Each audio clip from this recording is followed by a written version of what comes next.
கோவையில் சகோதரத்துவம் ஒற்றுமையை வலியுறுத்தி காங்கிரஸ் கட்சியின் கோவை மாநகர் மனித உரிமைத்துறை சார்பாக சமத்துவ பொங்கல் விழா.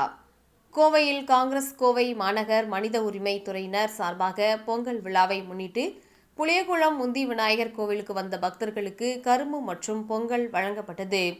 இந்நிலையில் கோவையில் காங்கிரஸ் கட்சியின் கோவை மாநகர் மனித உரிமை துறையினர் சார்பாக பொங்கல் விழா புளியகுளம் பகுதியில் உள்ள ஆசியாவிலேயே பெரிய முந்தி விநாயகர் கோவில் முன்பாக நடைபெற்றது.